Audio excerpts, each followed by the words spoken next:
سب سے پہلے آپ کو بتائیں پانی کے بحران سے نمٹنے کے لیے وزیر اعلیٰ ہاؤس میں اہم بیٹھک سید مراد علی شاہ نے فوری فنڈز جاری کرنے کی ہدایت کی K4 منصوبے کے متعلق تفصیلی گفتگو وزیر اعلیٰ سندھ سید مراد علی شاہ کی زیر صدارت کراچی میں پانی کے سنگین بحران سے نمٹنے کے لیے اہم اور اعلیٰ سطحی اجلاس منعقد ہوا۔ شہر کو پائیدار اور مؤثر اور طویل المدت پانی کی فراہمی سے متعلق مختلف منصوبوں کی پیش رفت کا جائزہ لیا گیا۔ وزیر اعلیٰ نے کہا کہ سندھ حکومت شہریوں کو پانی کی ضروریات پوری کرنے کے لیے ہر ممکن اقدامات کر رہی ہے۔ کراچی میں پائیدار پانی کی فراہمی کو یقینی بنانا حکومت کی اولین ترجیح ہے۔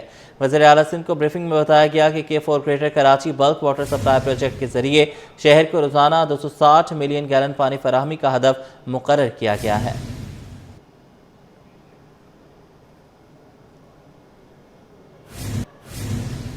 ٹرانسپورٹرز نے گورنر ہاؤس تک مارچ کا اعلان کر دیا۔ دو ٹوک الفاظ میں واضح کیا مطالبات تسلیم کریں ورنہ 24 گھنٹوں بعد دمادم مست قلندر ہوگا۔ رہنماؤں نے کہا کہ حکومت سنجیدہ ہے تو بات کے لیے تیار ہے۔ مطالبات کی منظوری تک پرامن ہڑتال جاری رہے گی۔ ٹرانسپورٹرز کی ہڑتال کے باعث چوتھے روز بھی پہیہ جام رہا۔ کاوش میمن کی report. Punjab motor vehicle ordinance نامنظور، گڈز ٹرانسپورٹ کی ہڑتال طول پکڑنے لگی۔ ملک بھر میں سپلائی چین متاثر ہونے کا خدشہ۔ گڈز ٹرانسپورٹرز الائنس کے صدر شہزاد ایوان نے وفاق، پنجاب اور سندھ حکومت سے فوری طور پر مطالبات تسلیم کرنے کا مطالبہ کیا ہے۔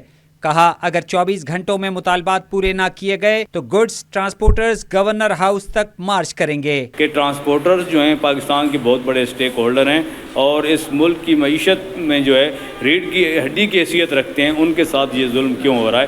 ہم کوئی لڑنے نہیں جا رہے، پرامن طور پہ ہم جو ہے احتجاج کریں گے اور ان سے ریکویسٹ کریں گے کہ ہم نے جو چارٹر آف ڈیمانڈ پیش کیے ہیں گورنمنٹ جو ہے وہ مطالبات تسلیم کرے۔ اس ٹائم تک ہماری پرامن اسٹرائک جو ہے جاری رہے گی جب تک حکومتیں جو ہیں صوبائی حکومت اور وفاقی حکومت جو ہے ہمارے مطالبات تسلیم نہیں کرتی۔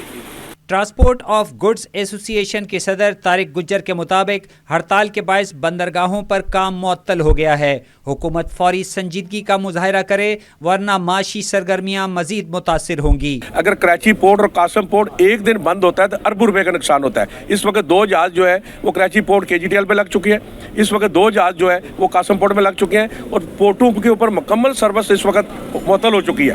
اور یہ اگر مزید اس کو انہوں نے گمبھیر کیا یا تاخیر کی تو جو انہوں نے چلانوں کے اندر 10 کروڑ یا 5 کروڑ کمایا ہے، اربوں کا نقصان کریں گے تو فیڈرل گورنمنٹ فوری طور پہ اس پہ ایکشن لے۔ ٹرانسپورٹرز کا کہنا ہے کہ اب حکومت کو فوری اور سنجیدہ فیصلے کرنا ہوں گے کیونکہ پورٹ سرگرمیوں کی معطلی معاشی دباؤ بڑھا رہی ہے۔ کیمرہ ٹیم کے ساتھ کاوش میمن، سٹی 21۔ کراچی میں ٹریفک پولیس کے چالان اور ہیوی وہیکلز ٹریکر ناکام۔ بے لگام ہیوی ٹریفک شہریوں کی جان کا دشمن بن گیا۔ گزشتہ 24 گھنٹوں میں ہیوی ٹریفک حادثات میں 4 افراد جاں بحق ہو گئے۔ جاں بحق ہونے والوں میں 4 سالہ بچہ، 2 خواتین اور 1 طالب علم شامل۔ رواں سال ٹریفک حادثات میں 800 سے زائد افراد جاں بحق، 11,600 سے زائد زخمی۔ ہیوی ٹریفک سے 11 ماہ میں 246 افراد جان کی بازی ہار چکے۔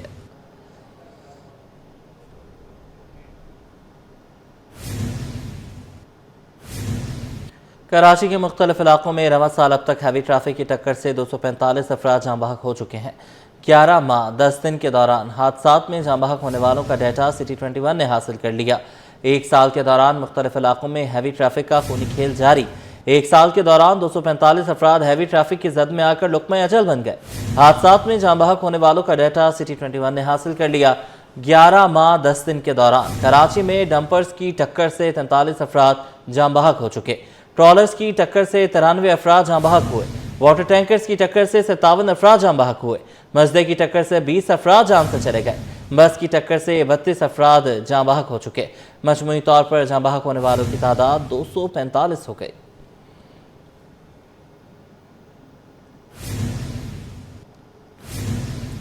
اور اب کراچی میں ڈرون بھی اڑے گا، ای چالان ہوگا۔ نو پارکنگ کی خلاف ورزی پر سیدھا ای چالان ملے گا۔ صدر سے ایمپریس مارکیٹ تک کراچی کی سڑکیں ڈرون سے محفوظ۔ ٹریفک پولیس کا جدید اقدام، ڈرون کی پرواز، نو پارکنگ پر ملے گی سزا۔ نو پارکنگ، ڈبل اور ٹرپل پارکنگ میں کھڑی گاڑیوں کے ہوں گے فوراً ای چالان۔ کراچی میں ٹریفک پولیس نے ڈرون کے ذریعے ای چالان کا آغاز کر دیا۔ ٹریفک پولیس حکام کے مطابق ڈرون میں جدید کیمرہ نصب، سیف سٹی کے نظام سے منسلک۔ ڈرون کے ذریعے خلاف ورزی کرنے والی گاڑی کے ای چالان جاری۔ سندھ حکومت کا فوڈ اتھارٹی میں بھی ای چالان شروع کرنے کا فیصلہ۔ صوبائی وزیر خوراک مختوم محبوب الزماں کی فریال چالپور سے ملاقات۔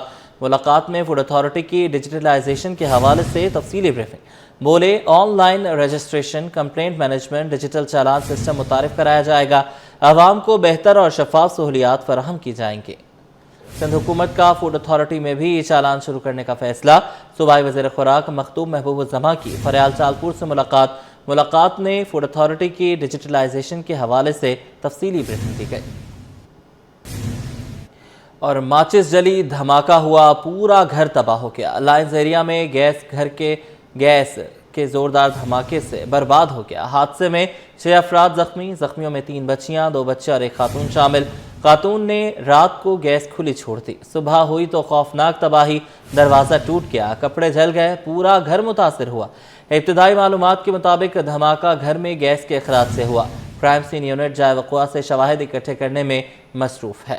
اسامہ ملک کی رپورٹ۔ ذرا سی لاپرواہی سے گھر والوں کی جان پر بنائی۔ لائنز ایریا جیکب لائن میں گیس لیکیج سے گھر میں زوردار دھماکہ، خاتون اور 2 بچوں سمیت 3 بچیاں جھلس کر زخمی ہو گئیں۔ علاقہ مکینوں کے مطابق دھماکے کے بعد گھر میں آگ لگ گئی، جس کی وجہ سے بچے جھلس کر زخمی ہوئے، جنہیں سوزوکی اور دیگر گاڑیوں میں سول اسپتال لے کر گئے۔ علاقہ مکینوں نے اپنی مدد آپ کے تحت آگ بجھائی اور ریسکیو کو بلایا، جو خاتون کو لے کر گئی۔ تقریباً جلے ہوئے تھے، 5 بچے تھے اور 1 خواتین تھی۔ تو بچوں کو تو ہم نے اٹھا لیا، سب محلے والوں نے جتنے بھی تھے جمع ہو گئے، بچوں کو ہم لے گئے ہاسپٹل۔ خواتین کو لیڈیز نہیں تھی، اس وجہ سے ہم نے لیڈیز کو آپ لوگ دیکھ لیں۔ تو بچے جلے ہوئے، تب یہ پتہ یہ چل رہا ہے کہ یہ رات کو چولہا کھلا رہ گیا ان سے، تو انہوں نے صبح آگ جلائی ہوگی، تو اس وجہ سے ہوا یہ واقعہ۔ ریسکیو نہیں آیا سر، یہ ہم لوگ لے کے گئے ہیں، ایمبولینس آئی ہے بعد میں، وہ لیڈیز کو لے کے گئی ہے۔ بچوں کو تو ہم یہ محلے والے سارے کوئی بائک پہ اور سوزوکی میں لے کے گئے، ایمبولینس نہیں آئی، ہم لوگ فون کرتے رہے، ایمبولینس نہیں آئی۔ پولیس اہلکار کا کہنا تھا کہ 15 پر اطلاع ملی کہ دھماکہ ہوا ہے۔ جب آ کر چیک کیا تو گیس لیکیج کے باعث دھماکہ ہوا۔ رات کو چولہا کھلا چھوڑا گیا، صبح ماچس جلائی تو دھماکہ ہوا۔ کرائم سین یونٹ نے شواہد اکٹھے کر لیے۔ یہ سلنڈر بلاسٹ نہیں ہوا، مواد میں نہیں ہے۔ جہاں تک ہمیں علاقے سے رپورٹ ملی ہے کہ گیس لیکیج تھی اور چولہا جو ہے کھلا چھوڑا گیا تھا، اور جیسے انہوں نے صبح جلانے کی کوشش کی ہے، کچھ پکانا ہوگا تو بلاسٹ ہو گیا۔ اس سے 2 کمرے چھوٹے، 1 واش روم میں، اور کچن جو ہے نا وہ سین میں بنی ہوئی ہے، اور میاں جو ہے اس کا باہر تھا، اور 5 بچے بتا رہے اور 1 بیوی ہے۔ دھماکے کی اطلاع پر اسسٹنٹ کمشنر فیروز آباد بلال الوی بھی پہنچے اور جائے وقوع کا دورہ کیا۔ اسسٹنٹ کمشنر کا کہنا تھا زخمیوں میں 5 بچے اور 1 خاتون شامل ہیں، جنہیں اسپتال منتقل کر دیا گیا۔ 9:30 بجے اطلاع ملی تھی کہ گیس سلنڈر کو دھماکہ ہوا ہے، اور جس کے نتیجے میں کچھ آگ لگ گئی ہے یہاں پہ 4th فلور کے اوپر۔ تو ہم جب یہاں پہنچے تو پتہ چلا کہ وہ گیس سلنڈر دھماکہ تو نہیں ہے، لیکن رات کے ٹائم پہ کوئی اسٹوو کھول دیا تھا انہوں نے، جو کھلا رہ گیا تھا، جس میں جو ہے ایز پر پریلیمنری انویسٹیگیشن جو ہوئی ہے اس کی وجہ سے آگ لگی ہے، اور اس میں 5 بچے کے چائلڈ کرائیں گے اور 1 ان کی والدہ وہ زخمی ہوئی ہیں، ان کو سول اسپتال جو ہے وہ منتقل کر دیا۔ زوردار دھماکے سے گھر میں موجود تمام کپڑے جل گئے، دروازے ٹوٹ کر ٹکڑوں میں تبدیل ہو گیا۔ 4تھی منزل پر دھماکے کے اثرات 5ویں اور تیسری منزل پر بھی پائے گئے۔ کیمرامین محمد حارث کے ساتھ Usama Malik, city 21۔ Welcome back. Sindh employees alliance کے مطالبات کھٹائی میں پڑ گئے، ورکنگ کمیٹی غیر فعال۔ وزیر اعلیٰ سندھ سید مراد علی شاہ نے سندھ کابینہ کا اجلاس 16 دسمبر کو صبح 10 بجے طلب کر لیا۔ سندھ کابینہ کا اجلاس وزیر اعلیٰ سندھ سید مراد علی شاہ کی زیر صدارت ہوگا، جس میں صوبائی وزراء، مشیر، معاونین خصوصی، چیف سیکریٹری سندھ اور متعلقہ محکموں کے سیکریٹری شرکت کریں گے۔ اجلاس میں اہم امور پر غور کر کے مشاورت کے بعد منظوری لی جائے گی۔ سندھ امپلائیز الائنس کے مطالبات کا معاملہ تعطل کا شکار ہے۔ ورکنگ کمیٹی نے تینوں مطالبات تسلیم تو کر لیے ہیں، لیکن سفارش وزیر اعلیٰ سندھ کو ارسال نہیں کی گئی۔ صورتحال کے باعث سرکاری ملازمین میں بے چینی پائی جاتی ہے۔ سندھ کے اسکولز اور کالجز میں موسم سرما کی تعطیلات کا اعلان کر دیا گیا۔ سندھ سرکار نے اسکولز اور کالجز میں موسم سرما کی 10 روزہ چھٹیوں کا اعلان کر دیا۔ 22 دسمبر سے 31 دسمبر تک سرکاری اور نجی اسکولز اور کالجز بند رہیں گے، جبکہ سپلیمنٹری امتحانات کا جاری کردہ شیڈیول برقرار رہے گا۔ محکمہ اسکول اور کالج تعلیم نے الگ الگ سے 2 نوٹیفیکیشن جاری کر دیے۔ ناظرین، شہر میں مضر صحت پانی ٹینکرز کے ذریعے فروخت ہونے کا انکشاف۔ Water corporation anti theft cell کا انکشاف۔ Action in charge anti theft cell Mushtaq Ahmed نے بتایا کہ مختلف مقامات سے غیر قانونی اور مضر صحت پانی لے کر فروخت کرنے والے ٹینکرز کو 2 لاکھ کا جرمانہ کر رہے ہیں۔